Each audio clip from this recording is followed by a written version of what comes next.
warrior you've heard of in legends. I am pure of heart and awakened by fury. I am the Super Saiyan, Son Goku!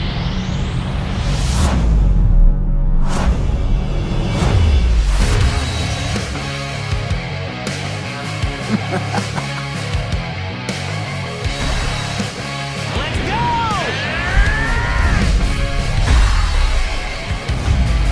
You're finished, Kakarot!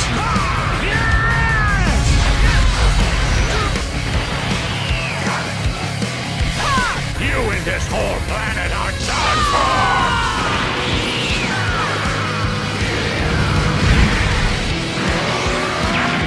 Think you can handle this?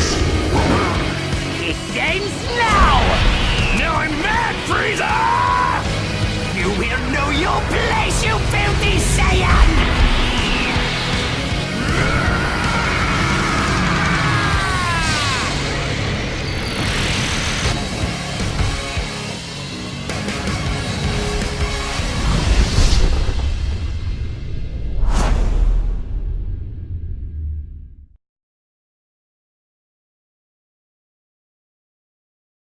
Hey guys, Handicap Kid here. Apologize for the way I look. I know I look like crap.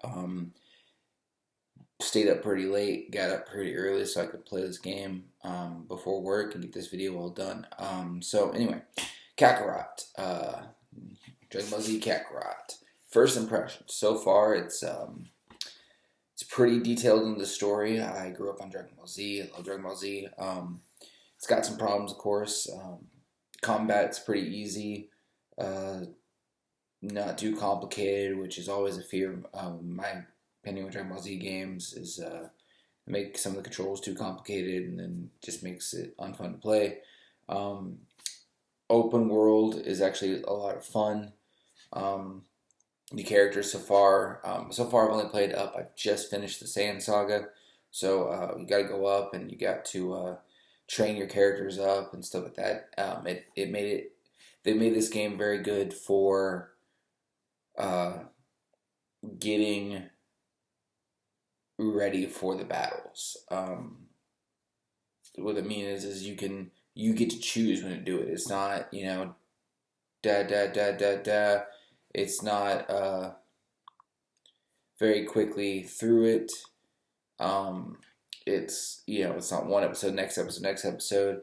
You start an episode and then it tells you what you need to do. To start that episode, you go to a character or you fly to a character or something. So you have time to fly around, collect these orbs. There's different orbs that you need to upgrade your character's attacks and stuff like that. Then there's, of course, their old Red Ribbon Army skull robots flying around that you can fight and train a little bit. There's training areas where you can mentally train with people and train up your characters to get them ready to make the next level easier. You can fish, you can hunt. There's a bunch of stuff you can do in this game. And leveling up your characters does matter, as I've found. You can't just go through. If you actually level up your character, it makes it so much easier to do a certain level or a chapter. And then they also are very detail oriented. A bit of a spoiler, but like just for example, I mean, if you don't know the Dragon Ball Z timeline by now, then that's your own fault. It's only been out since the 80s. But when Goku comes and fights Nappa, for example, in the anime, he destroys Nappa pretty easily. But in the game, you have to actually, of course, they're not just going to show up, have a cutscene where beating up Nappa, and then bam, you fight Vegeta. No, you actually have to fight. They've all done this through every Dragon Ball Z game I know of that follows the story. You have to actually fight them, even if it was a 5-second fight in the anime. But they made sure, like with no training, nothing. This is, I do it straight through, trying to finish the saga. You're already higher level than Nappa. Made it slightly easier. It made it a lot easier, actually. I mean, it was a very one-sided fight, if that makes sense. So they make it anime appropriate. There are, fighting Vegeta. Vegeta is a few levels higher than you every time. It tells you the level, they got more health, and it actually gives you a challenge a bit, because they don't want you just flying through, like it's easy. So it's a really good game so far. I hope to do another revisit on this. Like I said, it's a really fast review. The RPG is really good. It's not too complicated. It's not a full-on RPG like Xenoverse was. You level up your characters, you meet other characters, you get little coins that you can put on what they call a community. There's different communities. There's like the fighter community, the adult community, the cooking community, and then it adjusts, your cooking levels, your fighting levels, stuff like that. Adds bonuses depending on who you have equipped, stuff like that. They have a really nice, they call it the Zeclopedia. I think I pronounced that. It's an encyclopedia. It's a Z encyclopedia, but it's got like in there. It's got all the characters as you meet them, but it's also got connections. You open that up, and it's got like a picture of Goku and a line going to Gohan, and it says father and son, Chi-Chi, and it goes to Goku, says husband, so it's got like this, how everyone's connected, how everyone's met each other, stuff like that, so, which I found pretty cool. It's a pretty good game. No multiplayer. I believe there's not a single bit of multiplayer in this game, and that's because they wanted you to focus on the story, and part of my belief on that might be because with Dragon Ball Super getting so big and stuff, I've actually met quite a few people who at anime conventions who never really got into Dragon Ball Z. They're like fresh in the anime community. They started with Dragon Ball Super and they didn't really know like there was a Dragon. They didn't really realize that there was past, which eventually I've already called is going to happen with freaking Boruto in like 10 years. I'm going to have people telling me, did you know about the anime of Naruto? The one of Baruto's dad, the one that, they made that. They made that years ago.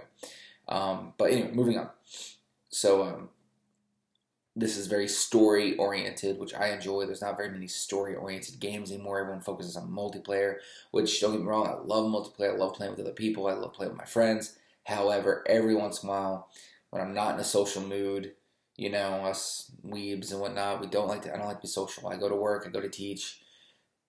That's my socialing. Anime conventions, I have a few friends that come over and hang out. That's enough socializing. Every once in a while, I want to lock myself in my living room and not have to worry about anyone else at all. But it's really nice to have a very story-oriented single-player game for that. There's not that many out anymore. But, so it's really good. I haven't gotten to a lot of the mini games yet. I've only fished and hunted a bit in it. I know there's going to be baseball, stuff like that somewhere in there. I just haven't got to that point yet. I believe it's going to go up to the Boo Saga, that's what I read. I'm really hoping, because there is a season pass, I'm really hoping they add more. They add into Super, or add some like Dragon Ball era stuff and characters, and I think that'd be a lot of fun. This video is going on close to 7 minutes now, so, well, at least the talking part going on. I really hope to revisit this game and do another review once I'm done with it. I think that's everything that I like about it. The only thing I hate about it, I do recommend buying it. The only thing I hate about it is it's done with the Unreal Engine, and being done with the Unreal Engine, I know they wanted to keep some of the anime and the cartoonish, but sometimes the faces and the necks, they don't line up, and it looks like someone photoshopped a face on the wrong neck. It looks weird. But it just released technically today, so it's going to be some problems for a while, and that's a minor one. It's not that big of a deal. So, but I highly recommend trying it. At least rent it and play it for a few hours. It's definitely a game you have to put in at least 2 hours before you make a final judgment call.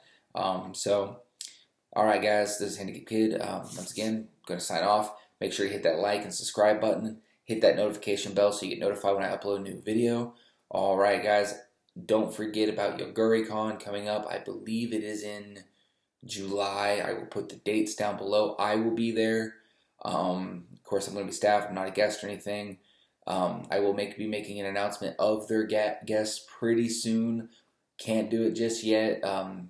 We're waiting on one guest, but hopefully I can make that announcement soon for everybody. All right, guys, catch you next time.